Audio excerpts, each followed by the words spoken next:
क्या सही में शाहजहां ने ताजमहल बनने के बाद 20,000 कारीगरों के हाथ कटवा दिए थे?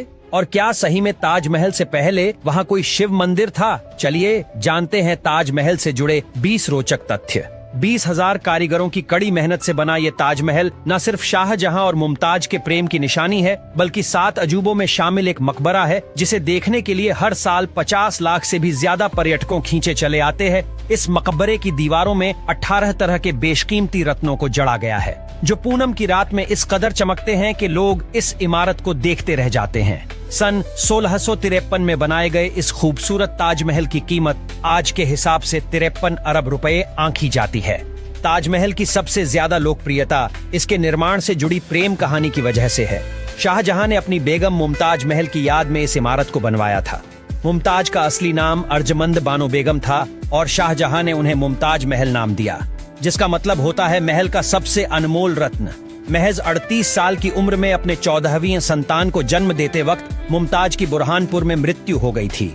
अपनी प्रिय बेगम की मृत्यु की खबर सुनते ही बादशाह ऐसे दुखी हुए और कुछ समय बाद बादशाह ने मुमताज की याद में ताजमहल बनवाने का फरमान जारी किया। ताजमहल का नक्शा पर्सिया के जाने माने आर्किटेक्ट उस्ताद अहमद लाहौरी ने 37 लोगों की टीम के साथ मिलकर तैयार किया था। ये वास्तुकार दुनिया के अलग अलग कोनों से बुलाए गए थे। आपकी जानकारी के लिए बता दूं कि ताजमहल की तरह ही दिल्ली के लाल किले के आर्किटेक्ट भी उस्ताद अहमद लाहौरी ही थे। ताजमहल का डिजाइन दिल्ली में स्थित हुमायूं के मकबरे से प्रेरित नजर आता है। हुमायूं शाहजहां के परदादा थे और उनका मकबरा हिंदुस्तान में आगे बनने वाली कई मुगल इमारतों के लिए प्रेरणा बना।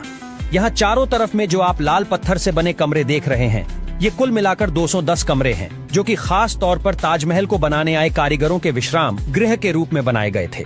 ये सारे कमरे उसी समय के हैं और जब भी कारीगर काम करके थक जाते थे तो यहाँ खाना खाकर 2-4 घंटे आराम करते थे और फिर दोबारा काम पर लग जाते थे। इस शाही दरवाजे से ताजमहल 300 मीटर दूर है। ये जो आपको बीच में लाइन दिखाई दे रही है, अगर आप इस लाइन को फॉलो करते हुए ताजमहल की तरफ जाएंगे तो आपको ऐसा महसूस होगा कि ताजमहल दूर जा रहा है, जिसको नजरों का धोखा या ऑप्टिकल इल्यूशन भी कहा जाता है। ताजमहल की कीमत तय करने में समय के अंतराल से काफी फर्क आ गया है, फिर भी ऐसा अनुमान लगाया जाता है कि आज इसकी कीमत 53 अरब रुपयों की है। यहाँ आपको 2 तरफ में बनी ये लाल बिल्डिंग दिखाई देगी, जिनको ड्रम हाउस के नाम से जाना जाता है। शाहजहां जब भी ताजमहल के अंदर प्रवेश करते थे तो उनके स्वागत के लिए इन ड्रम हाउस में नगाड़े बजाए जाते थे। ऐसा कहा जाता है कि शाहजहां ने ताजमहल बनाने वाले मजदूरों के हाथ कटवा दिए थे, लेकिन इस बात का कोई प्रमाण मौजूद नहीं है और बहुत से इतिहासकारों का मानना है कि शाहजहां ने मजदूरों और कारीगरों की जिंदगी भर की पगार देकर उनसे करारनामा लिखवाया था कि वो ऐसी कोई दूसरी इमारत नहीं बनाएंगे। ये जो सफेद संगमरमर से बना टैंक आप देख रहे हैं, इसको बादशाही टैंक के नाम से जाना जाता है। इसी जगह पर बैठकर शाहजहां ताजमहल को बनता हुआ देखा करते थे और उनको कहीं भी कोई कमी लगती थी तो वो एक पत्थर हटवाकर दूसरा लगवाया करते थे। मैं बताना चाहूंगा कि ताजमहल को बनाने के लिए जिस सफेद संगमरमर का इस्तेमाल किया गया है, उसको राजस्थान के मकराना से लाया गया था और यहाँ जितना भी रेड सैंडस्टोन यानी कि लाल बलुआ पत्थर लगा हुआ है, इसको फतेहपुर सीकरी से लाया गया था। जेड और क्रिस्टल चाइना से मंगवाया गया था।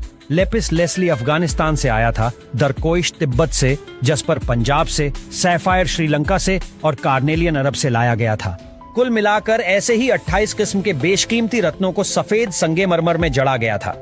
कहा जाता है कि इन सब चीजों को दूसरे मुल्कों से आगरा लाने के लिए 1000 से भी ज्यादा हाथी इस्तेमाल किए गए थे। ताजमहल के ऊपर आप जो भी काले रंग का लेख देख रहे हैं, वो अरेबिक भाषा में लिखा गया कुरान का पहला चैप्टर है। इसको लिखने के लिए किसी स्याही का इस्तेमाल नहीं किया गया है, बल्कि काले रंग के पत्थरों को काटकर इन मार्बल्स के अंदर बड़ी मेहनत से लगाया गया है। इस कैलीग्राफी को डिजाइन करने वाले शख्स का नाम अब्दुल हक था, जिसे ईरान से बुलाया गया था और बताया जाता है कि शाहजहां ने उसकी चकाचौंध कर देने वाली कला को देखते हुए उसे उपाधि के तौर पर अमानत खान नाम दिया था। ताजमहल का निर्माण आज से करीब 400 साल पहले 1631 में शुरू हुआ था और ये 20 साल बाद 1653 में पूरा बनकर तैयार हो गया था, जिसके पीछे 20,000 कारीगरों और मजदूरों की कड़ी मेहनत शामिल थी। ताजमहल को बनाने के लिए हर चीज को हीरे की तरह परख कर चुना गया था। इसकी दीवारों पर जो नक्काशी है, इसकी तकनीक इटली के कारीगरों से सीखी गई थी। उज्बेकिस्तान के बुखारा से संगमरमर को तराशने वाले कारीगर बुलाए गए थे और पत्थरों को तराशने के लिए बलूचिस्तान के कारीगरों को बुलाया गया था। यहाँ जो लाल रंग के फूल बने हुए हैं, ये कोई पेंटिंग नहीं है, बल्कि इन फूलों को अलग अलग के बेशकीमती पत्थरों से बनाया गया है जो कि चांदनी रात में चमकते हैं। जब पूनम का चांद निकलता है तो ताजमहल पूरा सफेद नजर आता है और जब चांद की रोशनी इन लाल फूलों पर पड़ती है तो ये भी जगमगा उठते हैं, जिससे यहाँ का माहौल देखने लायक होता है।